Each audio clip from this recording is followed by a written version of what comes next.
the Pacific Ocean. This body of water is the largest on Earth, covering more than 63 million square miles.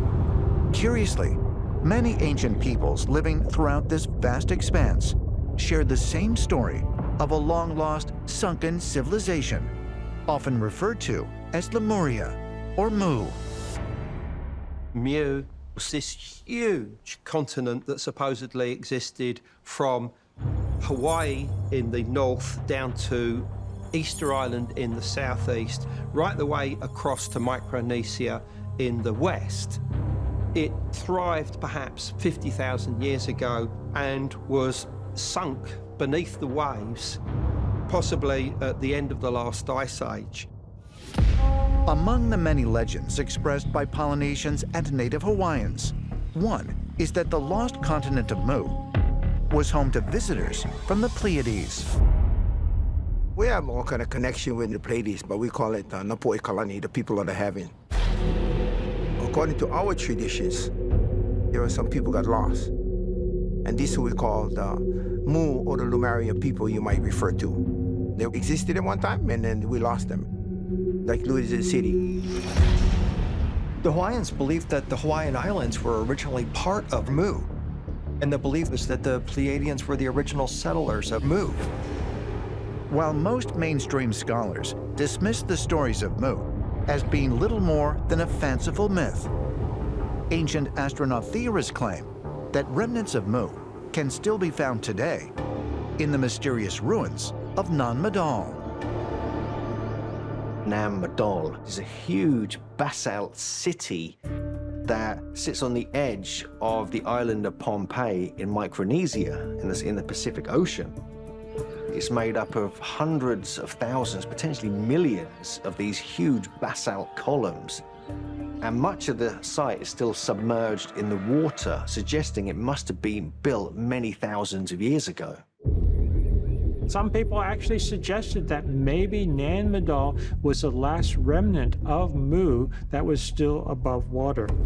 And it was simply indicative of what had sunk beneath the waves from this advanced civilization. Could it be that the structures on Nan Madol are ruins of an ancient extraterrestrial civilization known as Mu? According to Rufino Maurizio, the director of the Federal States of Micronesia Office of National Archives, it's a distinct possibility. The existence of Nan Madol itself continues to puzzle people because it welcomes all kinds of possibilities, including possibilities of people from the outer space influencing what was built here.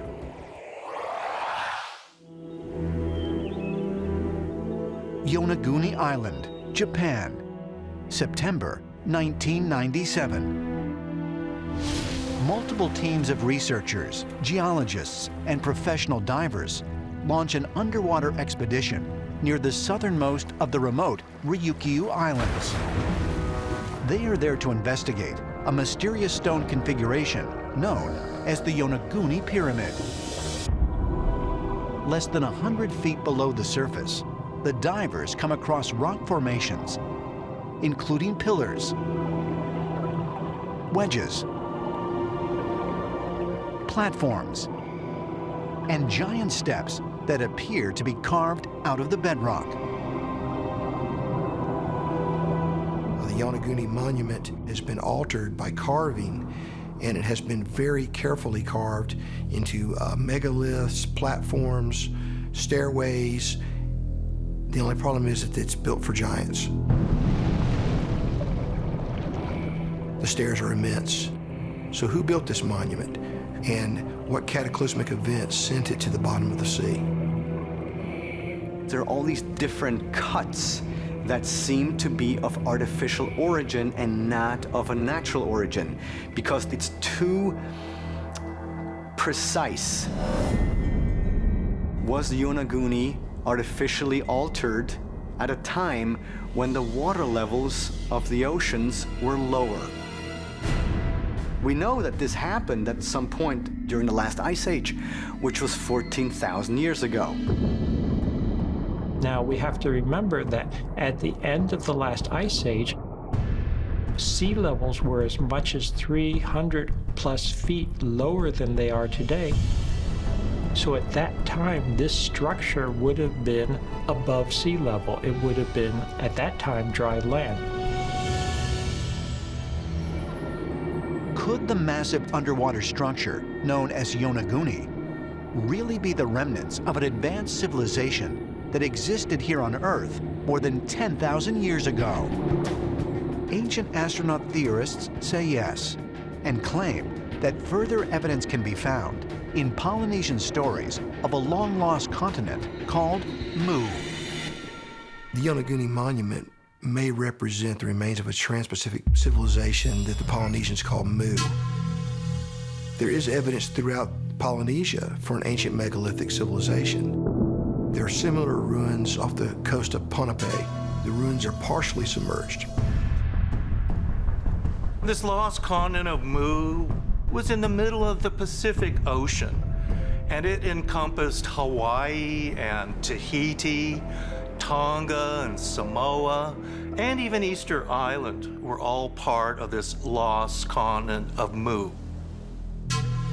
And the central pyramid complex in Tonga is called Mu-A.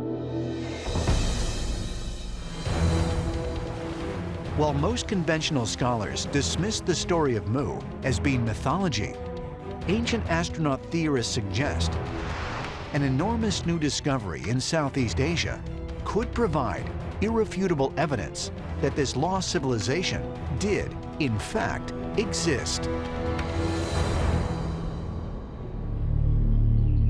West Java, Indonesia. Located in Karyamukti village is a mysterious site called Gunung Padang, or Mountain of Enlightenment. For thousands of years, the local population revered Gunung Padang as a sacred site, and many came here to meditate among the giant stone blocks. But in 1914, Dutch explorers discovered that the basalt columns scattered across the hilltop are not natural features at all. They are, in fact, fragments of an ancient megalithic site.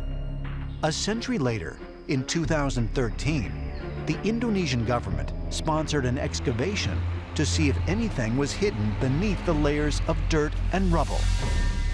What they found was evidence that suggests Gunung Padang is the world's oldest step pyramid.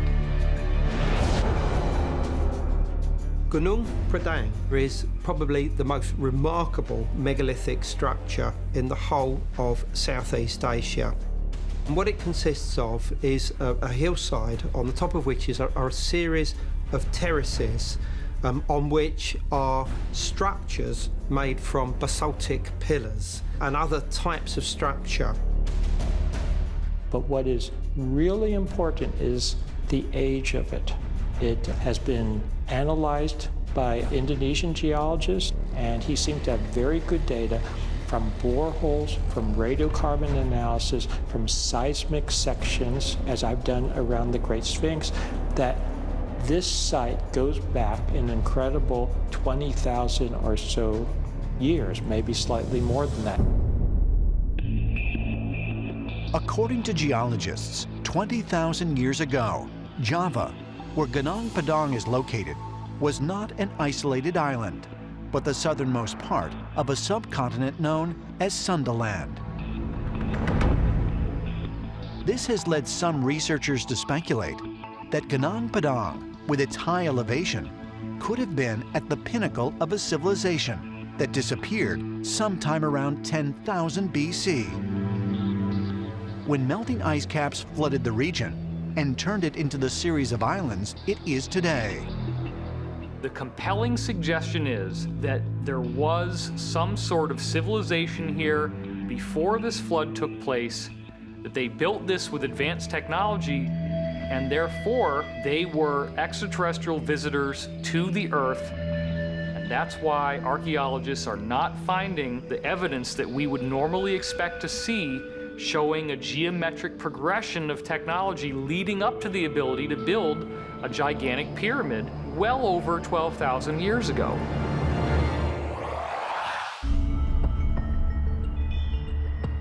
In November 2020, William Henry traveled to Weed, California to investigate firsthand if he could document any evidence to help explain the many UFO sightings, baffling disappearances, and encounters with strange beings that have been reported at Mount Shasta.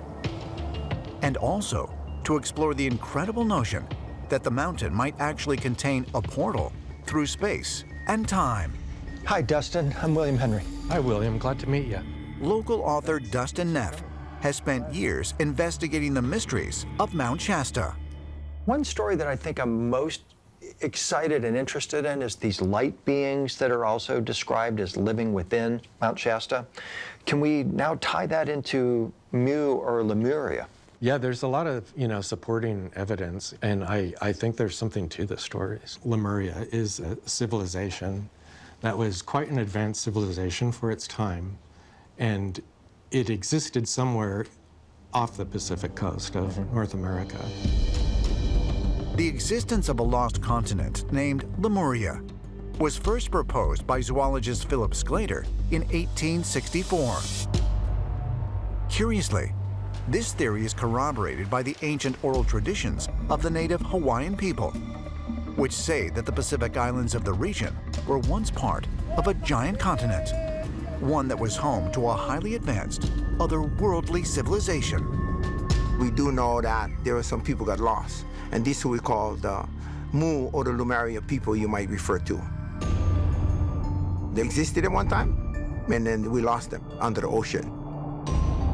In the 19th century, there were various occult and esoteric writers, including Madame H.P. Blavatsky, who identified Lemuria as this primordial human civilization. And the idea was that some of humanity's hidden and occult roots could be traced back to this so-called continent of Lemuria.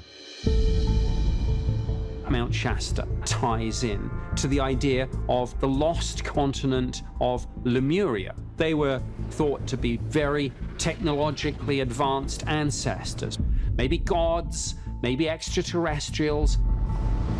But whoever these people were, some calamity befell them. And the legend is that the survivors of this cataclysm took refuge in Mount Shasta. Could there really have been a highly advanced civilization that existed on Earth thousands of years ago? And if so, could there be any truth to the notion that they took refuge from a devastating cataclysm in the caves of Mount Shasta? One man who was convinced the story was true was prospector J.C. Brown, who in the early 20th century made it his mission to find the proof. J.C. Brown became really enamored with the theories of Lemuria and Mu. J.C. Brown claims to have been up here in 1906 prospecting for gold when he accidentally unearthed a tunnel, which he describes as a man-made tunnel. And about a couple miles in, he found what he describes as some kind of reliquary containing all kinds of records of a lost civilization. And he describes finding the bodies of mummified giants. Wow. And one of the things miners did was they would mark the environment with symbols. And there's a place not far from Mount Shasta where I found a whole collection of these glyphs that have been carved into rocks. We know they were made sometime between the early 1900s and the 1940s. And that would have been the period of time that J.C. Brown would have been up in this area, looking around for things. This reminds me of in Rennes-le-Chateau in France, northwest Arkansas, Oak Island. We find similar kind of symbols appearing in these various places associated with treasuries, deposits. And then this looks like almost like two peaks or a peak within a peak, like he's trying to point you inward into the mountain almost. There's an interesting twist to this story. About 30 years later, J.C. Brown returned to Stockton, and his intention was to raise an expedition to go back up to this site and catalog what he found. And he raised a party of about 80 different people, And on the day that they were supposed to depart to go up to this site, he just mysteriously vanished. He just vanishes. Yeah, no one ever heard from him again.